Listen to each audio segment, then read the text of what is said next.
سيدنا إبراهيم إنك حميد مجيد. السلام عليكم ورحمة الله وبركاته.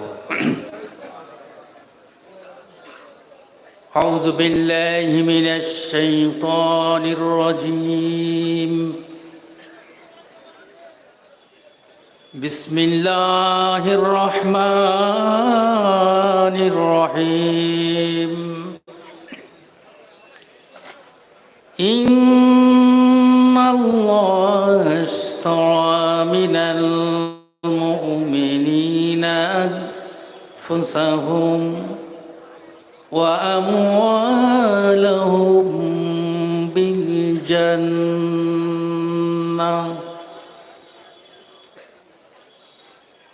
وقال تعالى أيضا في شان حبيبه إن الله وملائكته يصلون على النبي يا أيها الذين آمنوا صلوا عليه وسلموا تسليما. درود شريف. اللهم صل وسلم بارك على عبدك رسول الكريم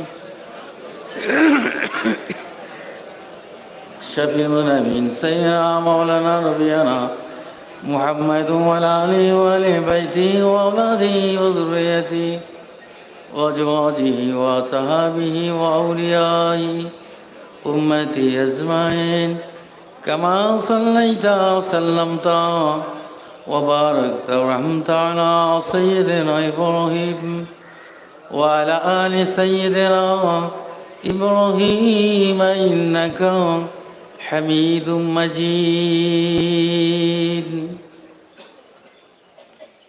प्यारे हाजिरिन मजलिस, आज के এই মজলিসের রৌনক মেহমান মুআজ্জাজ মুহতারাম ওলামায়ে কেরাম জাকিরিন ও শাকিরিন মুহিব্বিন আল্লাহওয়ালা আমার যুবকেরা জওয়ানেরা মুরব্বিয়ানেরা, আজকে এই পবিত্র উরসিগুল এই বাগমারি 10 দিন ব্যাপী যে উরসিগুলে আজ 8ম দিন। জিয়ারাত যে 9ম, আগামী রবিবার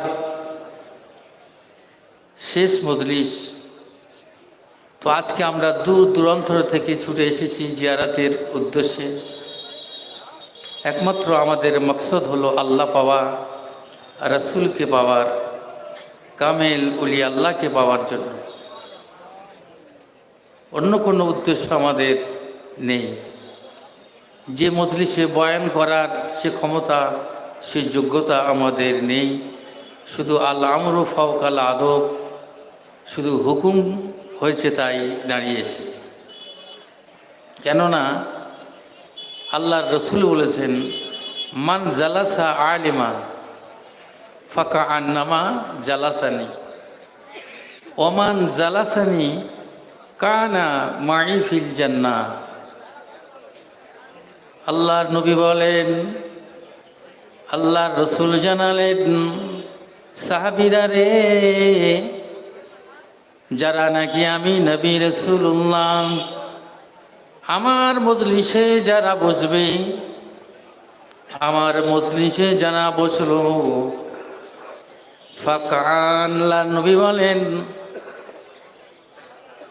কানা মাই ফিল জান্নাহ, আমি নবী রাসূলুল্লাহ আমার সাথে সে জান্নাতে অবস্থান করবে।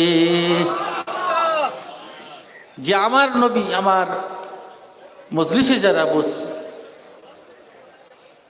সেই মজলিস নায়েবে নবী নায়েবে রাসূল এই কামেলিন ওলি আল্লাহর মজলিসে আজ আমরা বসেছি ভাই। কেন? যে তাদের জিয়ারতের উদ্দেশ্যে আজকে আমরা দূর দূরান্ত থেকে ছুটে এসেছি। এটা আল্লাহ রসুলও বলেছেন, ফাজুরু ওয়াল কবুর ফাইন্না তুজাক্কিরুকুমুল মাউতা। তোমরা জিয়ারাত করো, বেশি বেশি করে জিয়ারাত করো, কেননা জিয়ারাত করলে আখিরাতের কথা, মরণের কথা তোমাদেরকে স্মরণ করিয়ে দেবে। তাই আমাদের মুর্শিদ সুফি আজম গাছি রহমতুল্লাহ আলাইহ আমাদেরকে সেটাই দিয়েছেন, বাবা তোমরা জিয়ারাতও করো, মৃত্যুর কথা স্মরণ হবে, পরকালের কথা ইয়াদ আসবে তখন আমাদের। সুতরাং আজকে আমরা যে আল্লাহকে পাওয়ার একমাত্র নবীগণরা হলেন আল্লাহ পাওয়ার আয়না, আর রসুলের পাওয়ার হলো ওলি আল্লাহর, নবীকে পাওয়ার আয়না হলো ওলি আল্লাহগণ। জোরে বলুন না সুবহানাল্লাহ। এই জন্য তারা আল্লাহকে পাওয়ার জন্য নিজের ঘর বাড়ি, নিজের সন্তান সন্ততি, সহায় সম্পদ সব ছেড়ে তারা ফি সাবিলিল্লাহ আল্লাহর জন্য উৎসর্গ করে দিয়েছে, জীবন জান মালকে কুরবান করে দিয়েছে, বিক্রিও করে দিয়েছে। তাই আল্লাহ বলেন, ইন্নাল্লাহ আশতারা মিনাল মুমিনিনা আনফুসাহুম ওয়া আমওয়ালাহুম বিল জান্নাহ। নিশ্চয় আমি আল্লাহ খরিদ করে নিয়েছি মোমেনদের জান ও মাল। দুনিয়ার মানুষেরা, জগতের মানুষেরা দুনিয়ার সম্পদ দিয়ে নয়, অর্থ দিয়ে নয়, বিবি বাল বাচ্চা দিয়ে শুধু নয়, সোনা চাঁদির বিনিময়ে নয়, আমি আল্লাহ তাআলা আমাকে পাওয়ার জন্য, আমাকে আমার রেজামন্দি করার জন্য, আমাকে খুশি করার জন্য নিজের জান মালকে কুরবান করেছে। আমি আল্লাহ তাআলা তার সোনা চাঁদির বিনিময়ে নয়, অর্থ সম্পদের বিনিময়ে নয়, আমি সেই বান্দা দিগকে, মোমেন দিগকে আমি আল্লাহ খরিদ করে নিয়েছি আমার জান্নাতের বিনিময়। কোনো সোনা চাঁদির বিনিময় নয়, সেই মোমেন দিগকে আমি আল্লাহ খরিদ করে নিয়েছি আমার জান্নাতের বিনিময়। সে আমার জান্নাতের জন্য, কেন? তার ত্যাগ, তার সাধনা। বলি আজকে সুফি মুফতি আজম গাছি রহমতুল্লাহ আলাইহ, আজকে আমরা যে এই বাগমারিতে বসে আছি, জান্নাতের বাগানে আমাদের বসে তৌফিক দিয়েছেন, যে তিনি 14টি বছর রিয়াজাত করেছেন, তিনি ওই জান্নাত মজলিস সাজিয়ে দিয়ে গেছেন। একটু জোরে বলুন না। তবে না আজকে আমরা এই জান্নাতের মজলিসে, জান্নাতের বাগানে আমরা আজকে বসতে পেরেছি। 14টি বছর রিয়াজাত, কত সাধনা করেছেন তিনি। সাধনা করে তিনি 4টি আমল করতেন, 5 ওয়াক্ত নামাজ বিনা কাজায় পড়তেন, কোরআনি ওজিফা পড়তেন, এবং হালাল রুজিয়ে খেতেন, এবং তাকওয়ার পরহেজগারি করতেন। তবে না তিনি আল্লাহওয়ালা, আল্লাহর আশিক বান্দায় পরিণত হয়েছে। আমার বাবাজি ভাইয়েরা, এই জন্য করে বলি, রিক্সাওয়ালা হোক, মজদুরি হোক, গরিব হোক, সাধারণ ব্যক্তি হোক, অর্থ না থাকলেও হোক, ছেঁড়া জামা পরে আসে থাকে হোক, মজলুম ব্যক্তি হোক, কিন্তু আমার আল্লাহর কাছে সব থেকে মর্যাদাশীল হবে। ইন্না আকরামাকুম ইনদাল্লাহি আতকাকুম। আল্লাহর কাছে প্রিয় হবে ওই ব্যক্তি যে যতটা তাকওয়া পরহেজগারি করতে পারে। আমার বাবাজি ভাইয়েরা, এই জন্য করে বলি, যে ব্যক্তিরা 2টো জিনিস হলো, একটা 2টো কলম হলো, একটা কলম হলো সোনার কলম, আর একটা কলম হলো কাঠের কলম। আপনি লিখতে শুরু করেছেন সোনার কলম দিয়ে লিখতে শুরু করেছেন, কিন্তু কালি নাই, লেখা হয় না। আপনি আবার আর একজন সেই কাঠের কলম লেখা শুরু করলো, দুটি কলম, একটা স্বর্ণ কলম, একটা কাঠের কলম। ও বাবাজি ভাইয়েরা, আমি কি উদ্দেশ্যে বলছি আপনারা বুঝতে পেরে যাবেন। কিন্তু কাঠের কলমে যখন লেখা শুরু করলো, লেখা যাচ্ছে, পরিষ্কার লেখা হচ্ছে। আমার বাবাজি ভাইয়েরা, এই জন্য করে বলি, যারা ইমানদার হবে, যারা আপনার আল্লাহওয়ালা হবে, গরিব হলেও আমার আপনার কিনা অসহায় দুর্বল ব্যক্তি হলো, আপনার কিনা ক্ষেত মজুরি হলো যদি হয়, তবুও আল্লাহ রব্বুল আলামিনের মহাব্বত যদি তার সিনার মধ্যে থাকে, ওই ব্যক্তিটা আল্লাহ দরবারে সর্বশ্রেষ্ঠ মর্যাদাবান, আল্লাহর কাছে প্রিয় হয়ে যাবে। আমার বাবাজি ভাইরা, এই জন্য করে বলছি, আর ওই স্বর্ণ কলম, আপনি আলেম হবেন, হাফেজ হবেন, মুফতি হবেন, মাওলানা হবেন, কিন্তু আপনার দিলের মধ্যে যদি সে মহব্বত না থাকে, সে দিলের মধ্যে অন্তরে ভালোবাসা যদি না থাকে, ও বাবাজিরা ভাইরা, কিন্তু স্বর্ণ কলম বলতে হলো কারি, মুফতি, মাওলানা, শিক্ষিত, জাননেওয়ালা, কিন্তু তার অন্তরে যদি মহাব্বত না থাকে, আর নবী প্রেম যদি না থাকে, তার হৃদয়ে আলো জ্বলে নাই। আর কাঠের কলম হলেও, গরিব হলেও, মুকজুম ব্যক্তি হলেও, আমার বাবাজিরা, তার দিলে নবী প্রেম যদি থাকে, আল্লাহ প্রেম যদি থাকে, আল্লাহর মহাব্বত যদি থাকে, আমার আল্লাহ পাক বলেন, ওই ব্যক্তি আমি আল্লাহ আমার কাছে বড় মর্যাদাবান, আমার কাছে সব থেকে শ্রেষ্ঠ হলো সেই ব্যক্তি তারা। আমার বাবাজি ভাইরা, তাই আপনাদের কাছে বলে যাই, আল্লাহ নবীর একজন সাহাবী, নাম তার হলো আব্দুল উজ্জা। জীবন ইতিহাস দেখেছেন বাবা, এত বড় লোকের ছেলে বাবা, একদিন যে কাপড় পরতো, দ্বিতীয় দিনে সে কাপড় পরতো না, নতুন নতুন ড্রেস পরতো, খাওয়া ওই রকম, সম্পদশালী ধনী ব্যক্তির ছেলে। আল্লাহ নবী, বিশ্ব নবী, দয়ার নবী, রহমাতুল্লিল আলামিনের দরবারে গেলেন।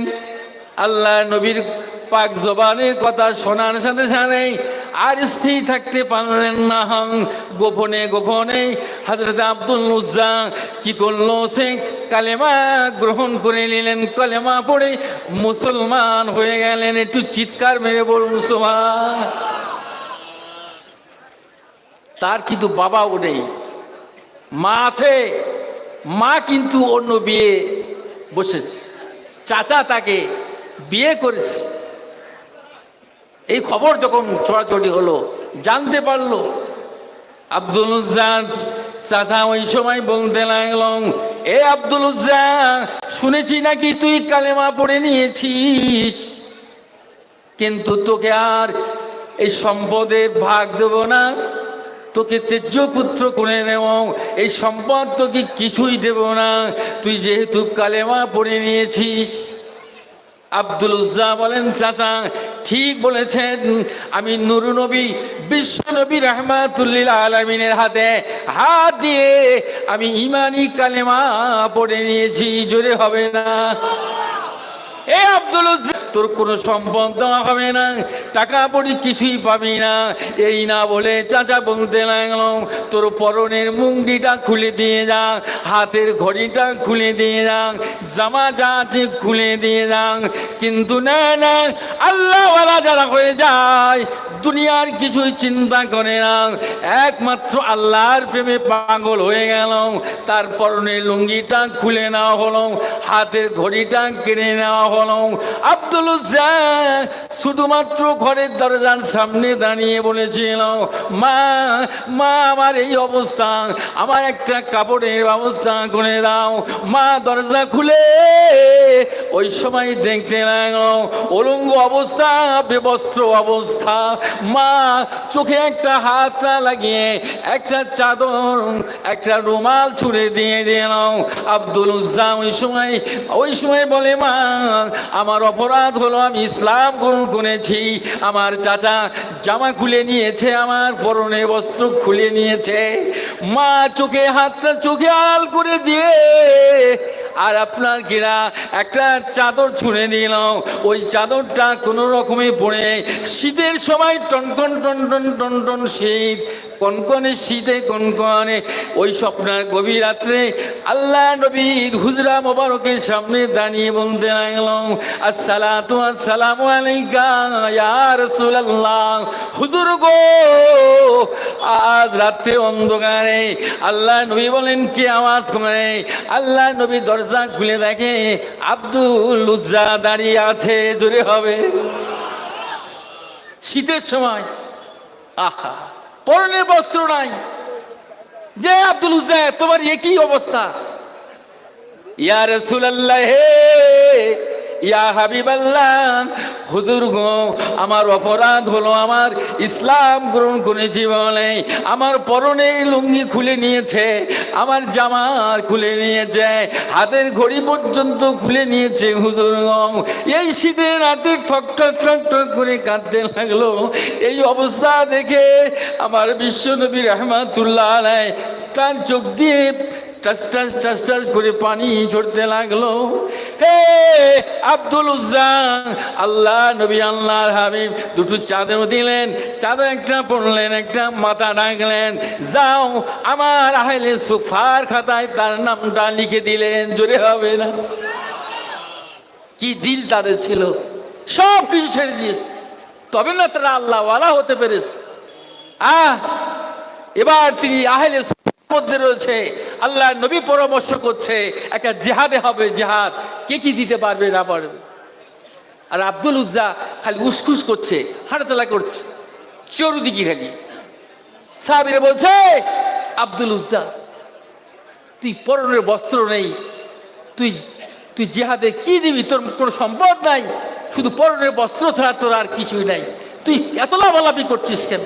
আহা, আল্লাহ রসুল বলছেন, সাহাবীরা আমার আব্দুল উজ্জার সম্বন্ধে কিছু বলো না।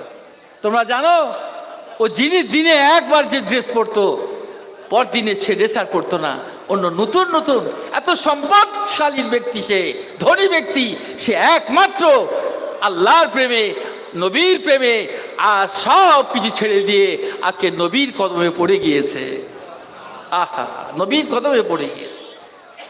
আমার বাবাজি ভাইয়েরা, ওই সময় আব্দুল উজ্জা বলতে লাগলো, ইয়া রাসূলুল্লাহ, হাবিবাল্লাহ, আমি কি জিহাদের মাঠে কি যেতে পারবো না?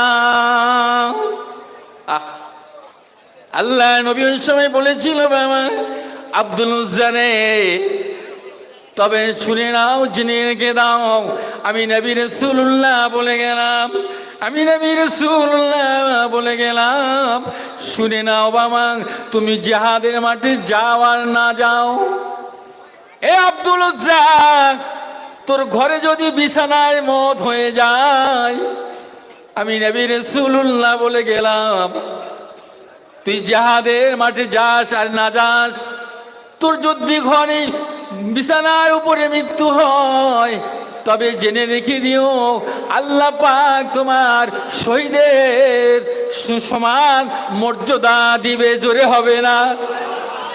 শহীদের মৃত্যু মর্যাদা দিবে। তুই ঘরে যদি মৃত্যু হয়, জিহাদে যদি না যাস, ঘরে যদি মৃত্যু হয়ে যাস, তবু জিহাদের মাঠে। আল্লাহর নবী তখন সাহাবীদেরকে নিয়ে যাচ্ছেন, জিহাদ হলো, তুমুলভাবে যুদ্ধ হচ্ছে, জয়লাভ হলো। ফিরে যখন আসছে রাস্তায়, হযরতে আব্দুল উজ্জার শরীর খুব খারাপ, খবর গেল, ইয়া রাসূলুল্লাহ, আব্দুল উজ্জার শরীর অসুস্থ, বুখার, এত জ্বর, টেম্পারেচার বেড়ে গেছে। আল্লাহ নবী এসে দেখছে যে এমন খবর হয়ে গেল যে আব্দুল উজ্জা দুনিয়ায় নাই, তিনি ইন্তেকাল করেছে। বলুন ইন্না লিল্লাহি ওয়া ইন্না ইলাইহি রাজিউন। তখন আল্লাহ রসুল ছুটে গিয়ে তার মাথায় হাত দিয়ে দিলেন। আল্লাহ রসুল আহা দিনের জন্য, ইসলামের জন্য আমরা আব্দুল উজ্জা কিরা কাজ করেছে। আল্লাহ পাক তাকে, আল্লাহ রসুল তাকে নাম দিলেন আব্দুল্লাহ। আব্দুল্লাহ নাম দিলেন জুলবাজাদাইন। আমার ভাবাজি ভাইরা, আজকে তিনি কি মৃত্যুবরণ করলো। আল্লাহ নবী বলেন গোসল দাও, কাফন পরিয়ে দাও, আমি নবী রাসূলুল্লাহ জানাজা করব। জোরে বলেন না সুবহানাল্লাহ।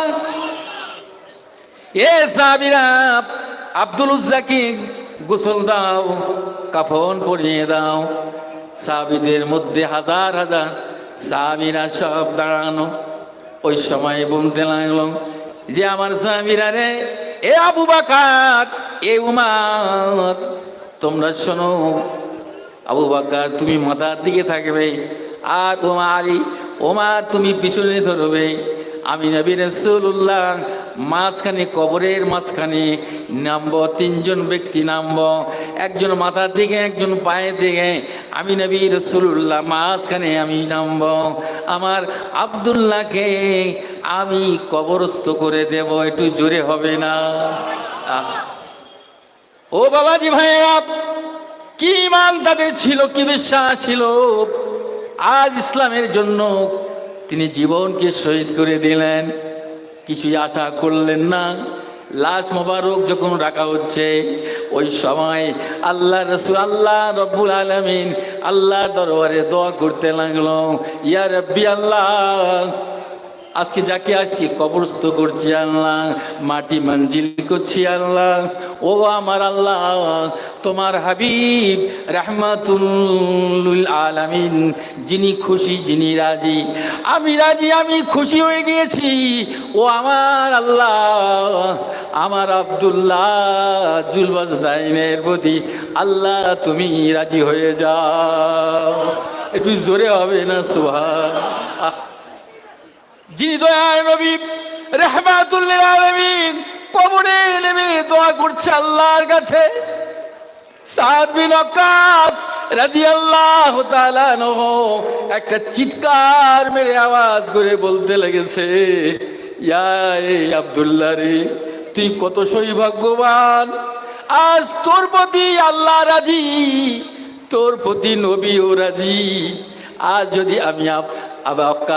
আমি যদি তোর মতো যদি হতাম, আমি কত না সৌভাগ্যবান হয়ে যেতাম। একটু জোরে হবে না?